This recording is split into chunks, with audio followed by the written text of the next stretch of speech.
Alright, to unlock any achievement on Steam, we are going to use a software called SAM or Steam Achievement Manager. First, make sure you have the Steam client installed on your PC and your account logged in.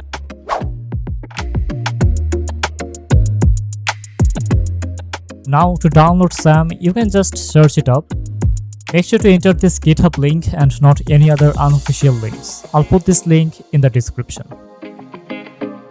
Click on the latest version under Releases and download the Achievement Manager zip file.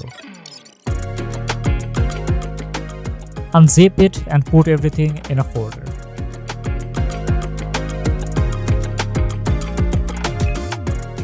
Now click on sam.game.exe. Wait for it to finish downloading the game list. You'll be able to see all of your game in your Steam library.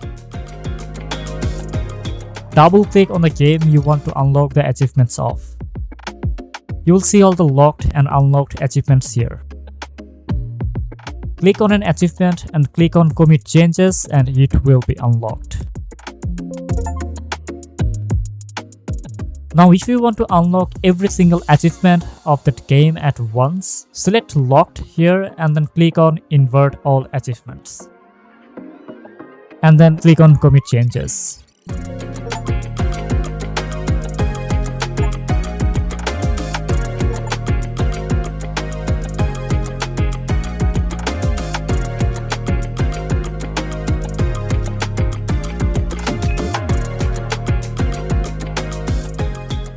As usual, thanks for watching. If the video helped, make sure to leave a like and feel free to subscribe. See you in the next one.